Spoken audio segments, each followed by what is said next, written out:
We'll just list it for the summer, Aunt Dee. Owen stood in my living room, gesturing toward the windows like he owned the place. Like the cottage my late husband built with his own hands was just another investment property. Think about it, he continued, pulling out his phone. Peak season brings in serious money. Guests could take selfies right here by the bay window. My heart hammered against my ribs. You could stay with Mom during July and August, or find a nice bed and breakfast nearby. It's only a few weeks. I stared at him, unable to form words. No question, no request for permission, just assumptions piled on top of entitlement. This cottage wasn't some rental opportunity. It was where my husband spent his last good summer. Where we watched sunsets from the deck he built himself, where I still felt him in every creaking floorboard and salt-weathered beam, and my nephew wanted to turn it into a 5-star Airbnb listing. My name is Diane Waverly, and the day Owen tried to evict me from my own home was the day he unknowingly signed up for the biggest lesson of his privileged life. Before I could respond, Owen was already walking through my rooms, snapping photos. Click, the kitchen with its vintage blue cabinets. Click, the sunroom where I drank my morning coffee. Click, my bedroom. Owen, what are you? My marketing assistant needs these by Friday, he said casually, adjusting the angle on a shot of the fireplace. She's really good, works with all the top vacation rental companies. My throat went dry. What if I say no? He lowered his phone and laughed. Actually laughed. Aunt Dee, come on, it's just business. The cottage sits empty most of the time anyway. Why not let it make money? Because I live here. Right, but you don't need all this space. Mom's place has a guest room. You'd love it there. He pocketed his phone, completely satisfied with himself. I'll send you the photos for approval. We'll make this work. He kissed my cheek and left. I stood frozen in my hallway, listening to his car pull away. He'd already decided, without asking, without caring, just assumed my life could be rearranged for his profit. I walked out to the deck after Owen left. The ocean stretched endlessly before me, waves rolling in with their familiar rhythm. This view had been my husband's favorite. He'd built this deck board by board, refusing help even when his back ached. I want it perfect for you, he'd said. We sat here every evening that last summer, watching the sun sink into the water while he got weaker and I pretended not to notice. His final sunset happened right here. In my arms, peaceful. This cottage wasn't just wood and windows. It was the physical embodiment of our love, our sacrifices, our dreams. Every corner held a memory. The kitchen where we learned to cook seafood, the bedroom where we planned futures that cancer stole, the garden where he planted roses that still bloomed every June. And Owen saw none of that. He saw square footage, ocean views, revenue potential. He wanted to slap a price tag on my grief and rent it out to strangers. My hands gripped the railing my husband built. No, this wasn't happening. Not while I still had breath in my lungs. Sunday dinner at my sister's house turned into an ambush. Owen stood up during dessert, wine glass raised. I have exciting news. Aunt Diane is finally letting the beach cottage reach its full potential. Confused faces turned toward me. We're launching it as a premium vacation rental. Peak summer weeks are already getting interest. Applause. Actual applause. My sister beamed. Oh, Diane. That's wonderful. You've been sitting on a gold mine. I didn't. The first booking comes in. Drinks are on me, Owen's father added, clinking his glass. Everyone laughed and congratulated Owen on his brilliant business sense. Nobody asked me. Not one person. Not even my sister, Owen's mother, who should have known better. They just assumed I'd agreed. That I'd happily hand over my home because Owen decided it made financial sense. I set down my fork, nauseous. Owen caught my eye across the table and winked. Like we were partners. Like I'd consented to any of this. I excused myself to the bathroom and texted the only person I trusted. My niece, Natalie. Need to talk. Urgent. Natalie found me on the back porch after dinner. She sat beside me without speaking, just waiting. You're not okay with this, are you? She finally asked. I shook my head, tears threatening. The rental thing. Owen's plan. I never agreed to it. Her jaw tightened. Of course you didn't. He just announced it like it was done. Everyone thinks I said yes. Because he wanted them to think that. Natalie squeezed my hand. Her eyes, so much like her grandfather's, blazed with quiet fury. Then don't let it happen, Aunt Diane. But everyone expects. I don't care what they expect. It's your house. Your life. Your choice. She stood, pulling me up with her. You don't have to fight him loudly. You don't have to make a scene. Just don't let him steal what's yours. And in that moment, something shifted inside me. She was right. I didn't have to argue, didn't have to justify myself. I just had to refuse. And I had every legal right to do exactly that. Thank you, I whispered. Natalie smiled. Grandpa would want you to fight back. The email arrived Tuesday morning. Subject: Beach Cottage Partnership Agreement. Waverly Sullivan Vacation Rentals. I opened it with shaking hands. Owen had drafted an entire contract. Professional letterhead, legal-sounding language, revenue splits, booking procedures. His signature already filled the bottom line. Just need your initials in the highlighted sections. Aunt Di, excited to make this official. I read through it twice. He'd given himself 70% of all profits. Me, 30%, for my own property. The agreement granted him full management authority and exclusive booking rights. It even included a clause letting him make necessary improvements without my approval. He wanted me to sign away control of my cottage. For 30% of my own income. I saved the email and forwarded it immediately to my lawyer, Carolyn Hayes. She called me within an hour. Diane, please tell me you didn't sign this. Of course not. Good, because this document is essentially him trying to steal your property legally. You're under zero obligation to agree to any of this. Can you make sure he understands that? Carolyn's voice turned sharp. Oh, I'll make it crystal clear. Want me to make it memorable? I smiled for the first time in days. Yes, let's make it entertaining. Carolyn scheduled a conference call for Thursday. Owen joined cheerfully, probably expecting quick approval. Hey, great to get this finalized. My assistant already has the listing 70% ready. Mr. Sullivan, Carolyn interrupted. I'm Mrs. Waverly's attorney. I've reviewed your proposed agreement. Silence. And Mrs. Waverly declines. More silence. What? Why? Because she doesn't want to rent her home. She lives there. It's not a business opportunity. Owen's tone shifted, harder. She doesn't need that much space. It's a waste. Mr. Sullivan, what Mrs. Waverly does with her property is entirely her decision. You have no legal claim to it whatsoever. I'm family.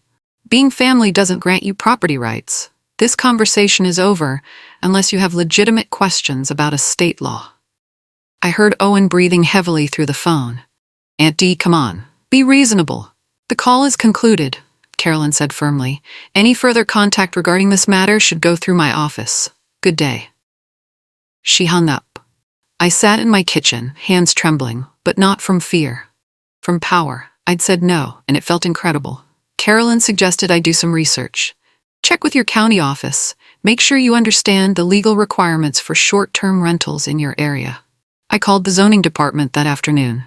Hi, I'm calling about vacation rental permits for beachfront properties. The clerk sounded tired. Address? I gave her my street. Papers rustled. Okay, that's residential zoning. You'd need a conditional use permit for short-term rentals. Application costs $200 plus a site inspection. Has anyone applied for that address recently? More typing. No applications on file. My pulse quickened. What happens if someone operates without a permit? We're actually cracking down on that. New ordinance passed in March. Fines start at $5,000. Repeat violations can lead to legal action. Thank you, I said quietly. After I hung up, I made a note. Owen hadn't applied for permits. He probably didn't even know he needed them. He'd been so busy planning his empire, he'd skipped the legal groundwork. And that gave me leverage. Beautiful, ironclad leverage. The security camera footage shocked me. I'd installed cameras 6 months ago after a break-in scare. Nothing fancy, just basic motion sensor units covering the doors and main rooms. I never mentioned them to anyone. So when I reviewed last week's footage, I found something disturbing. Owen, letting himself in with a key I didn't know he had. Tuesday afternoon. While I was at the grocery store, he walked through every room, taking measurements with a tape measure, moving furniture to test different arrangements, opening closets and cabinets. In my bedroom, he actually moved my late husband's photo from the nightstand to a drawer. Can't have personal stuff in the listing photos, he muttered to himself. My blood ran cold. He'd hidden my husband's picture. Like our life here was just clutter to remove. I watched the rest of the footage.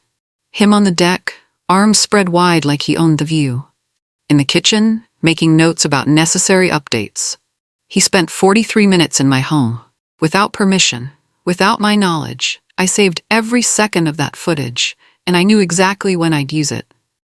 Owen showed up Saturday morning with paint samples. Hey, brought some color options. Thought we'd refresh the living room before the first booking. He walked right in, spreading sample cards across my coffee table.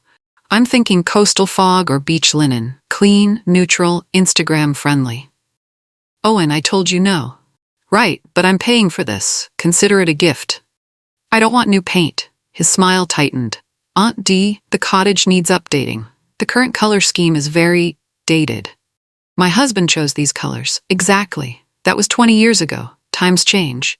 He gathered up the samples, heading toward the wall like he was about to start testing shades. Stop. Something in my voice made him pause. You need to leave. Now. What? I'm trying to help. You're trying to take over my home, and I'm telling you to leave. He stared at me like I'd slapped him. You're being ridiculous. Out, now. He left, slamming the door. That night, I checked every window, every door, made sure they were locked, because I didn't trust him anymore. Not even a little. The Airbnb listing went live on Monday. Natalie sent me the link, voice tight with anger. Aunt Diane, you need to see this. I clicked through to the page. There it was. My cottage. Professional photos Owen must have taken during his unauthorized visit. Diane's seaside sanctuary, luxury beachfront escape. The description made me sick. Experience coastal living in this charming family cottage, lovingly maintained and now available for private luxury stays. Watch dolphins from the deck, fall asleep to ocean waves, create memories in this pristine beachfront gem. He'd used my name, like I'd approved this. Reviews were already disabled pending first guest, but the calendar showed availability starting June 15th. 3 weeks from now, he'd listed my home without permission, without access, without any legal right. I took screenshots of everything. Then I made a call. Carolyn, he just listed my cottage on Airbnb. A response was immediate. Forward me that link. We're filing a cease and desist today. But I had other plans too. Plans Owen wouldn't see coming. The first booking confirmation hit my inbox Wednesday morning. July 4th weekend. 4 nights. $2,800. I stared at the email. Owen had used my email address on the listing, so I received every notification, every inquiry, every booking.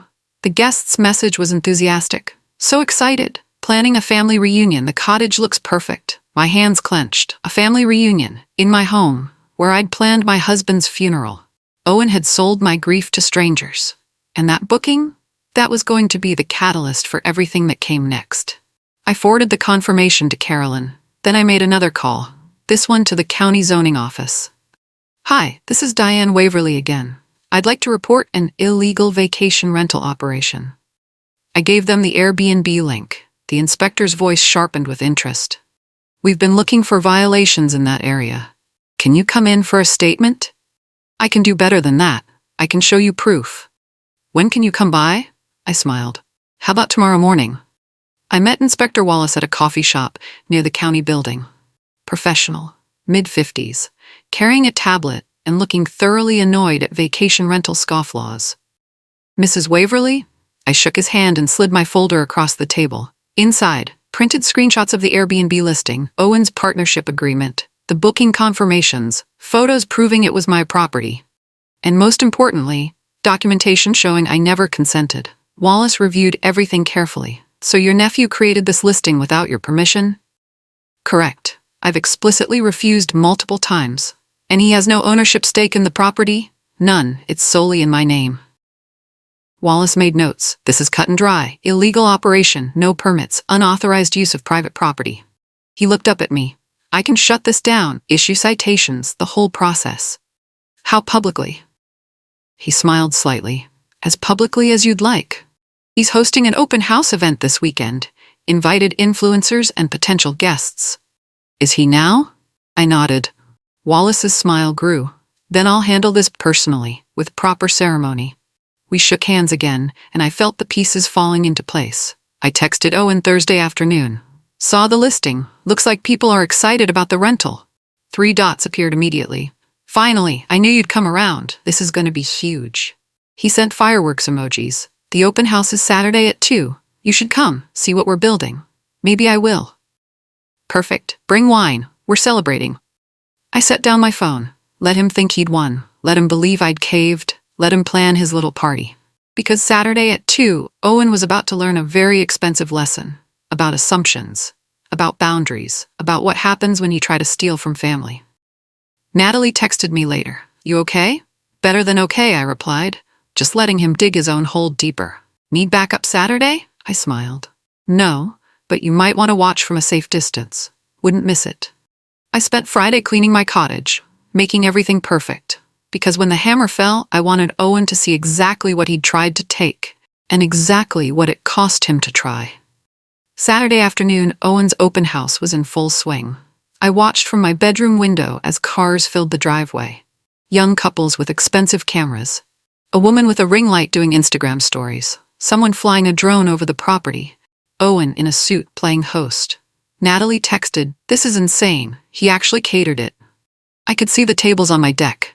Cheese platters, wine bottles, little cards with QR codes linking to the listing. My doorbell rang. Owen, grinning. "Aunt Di, you came. Come meet everyone." He pulled me outside before I could respond. "Everyone, this is Diane, the owner. She's been so supportive of this project." Polite applause. A food blogger approached asking about the cottage's history. I opened my mouth to answer. And that's when Inspector Wallace arrived. He walked up the driveway in his county uniform, clipboard in hand, official badge displayed, the music someone had been playing from a speaker cut off. Owen's face went pale. "Owen Sullivan?" "Yes?" Wallace handed him an envelope. "This is a cease and desist order. This property is operating illegally as a commercial vacation rental without proper permits." Complete silence. I sipped my lemonade and watched my nephew's empire crumble in real time. "There must be some mistake," Owen started. Wallace cut him off. "No mistake. This residence is zoned strictly residential. You have no conditional use permit, no business license, no liability insurance. This operation is illegal." The influencers started filming. Owen's face turned red. "We haven't even opened yet. This is just a preview.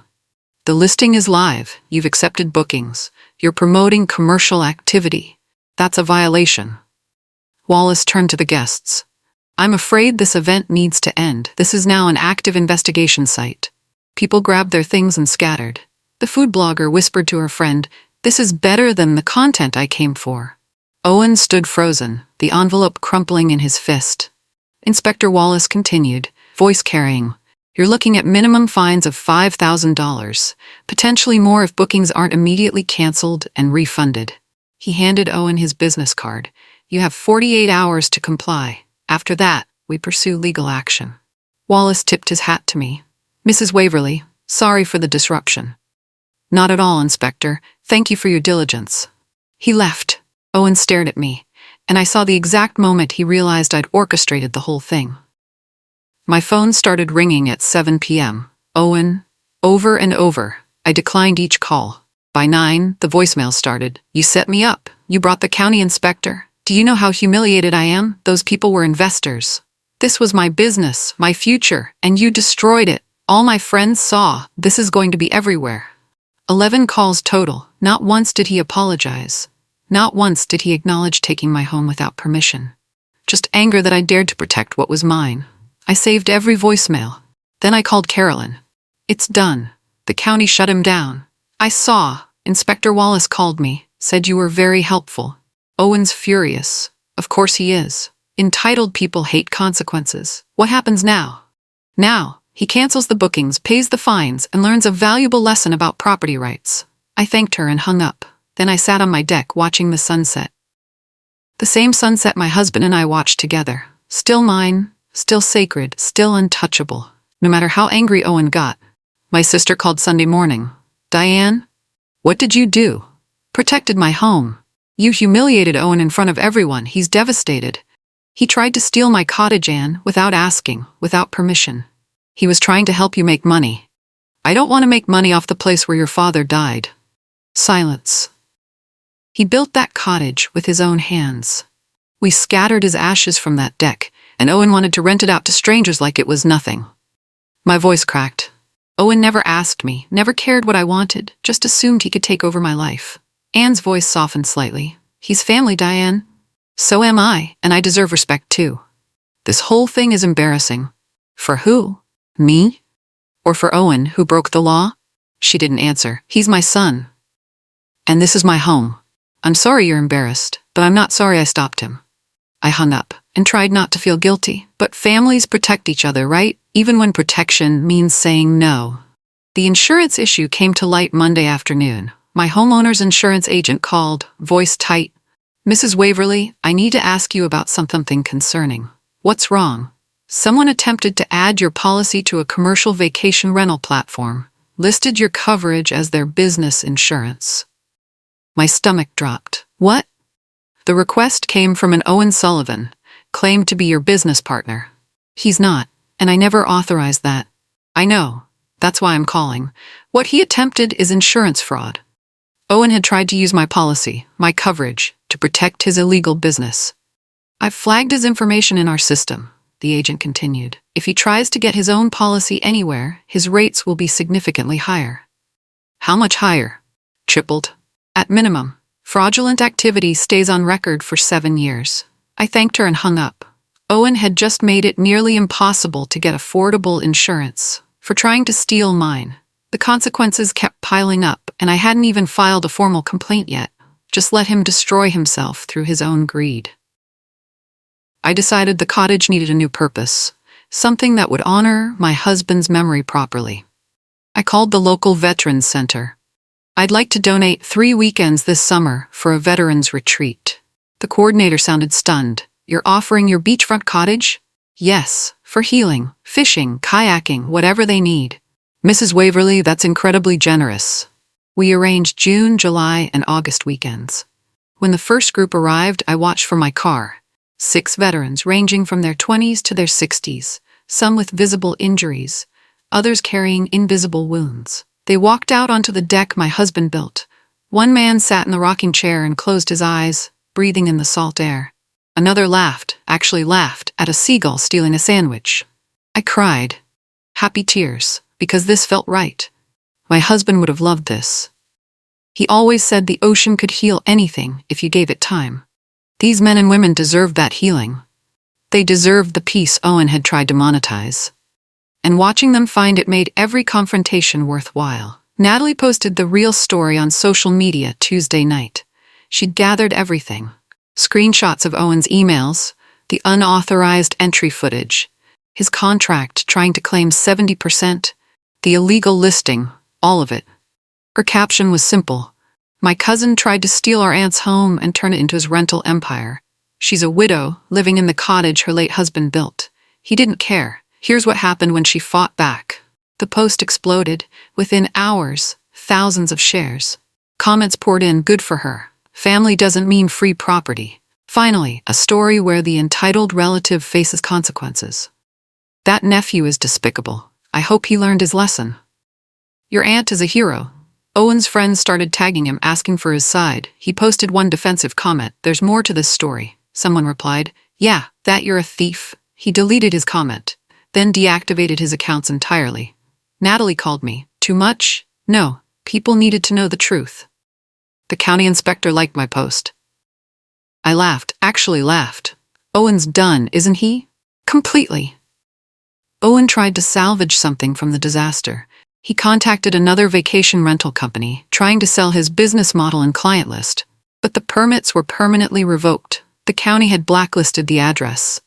And his insurance fraud flag meant no legitimate company would touch him. The Airbnb listing was removed for violations. All bookings were canceled and refunded. Owen lost his deposit on the catering, lost the drone photographer he'd hired, lost every cent he'd invested in his beach rental empire, and he'd never even had legal access in the first place. Natalie heard through family gossip that he'd racked up $12,000 in expenses, plus the $5,000 county fine, $17,000, for a business that never legally existed. I almost felt sorry for him.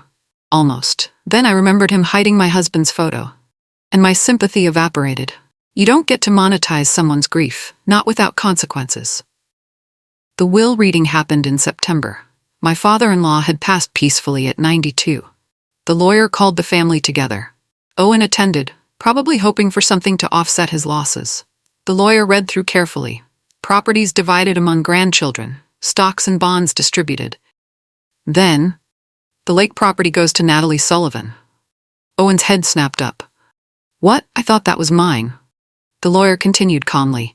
Your grandfather revised his will in July, after the incident involving your aunt's cottage. Silence. He felt Natalie demonstrated better judgment and respect for family property. Owen's face went scarlet. The lawyer handed Natalie the deed. She met my eyes across the room, and I saw my late husband's sense of justice reflected in her smile. Owen stood abruptly. This is ridiculous. Owen, the lawyer said quietly, your grandmother also revised her will. Your inheritance is adjusted.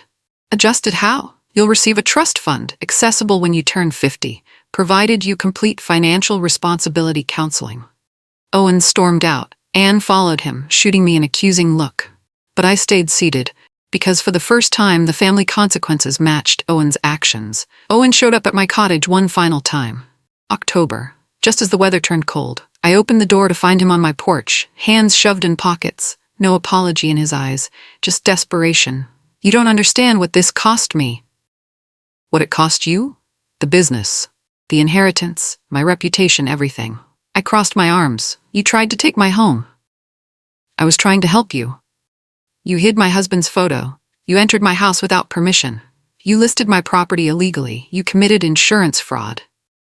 Each fact landed like a stone. I didn't mean, yes, you did. You just didn't think you'd face consequences. He stared at me. Can we start over? Forget all this? No. But we're family. Family doesn't steal from each other, Owen. Family doesn't dismiss each other's grief. Family doesn't treat each other like assets to exploit. I stepped back into my doorway. You cost yourself everything. I just refused to pay the price for your choices. I closed the door and didn't look back. The porch is quiet now. Early November morning, mist rolling in from the ocean. I sit in my rocking chair with tea and a book, my dog curled at my feet. The cottage is exactly as it should be. Peaceful, sacred, mine. The veterans sent me photos from their retreat, smiling faces, sunset fishing, healing happening in real time. One wrote, "Thank you for sharing this place with us. It saved something in me I thought was gone." I framed that letter. Natalie visits every other weekend. We cook together in the kitchen her grandfather loved. We watch sunsets from the deck he built. My sister and I haven't spoken since the will reading. Owen moved to another state, and I've made peace with both facts.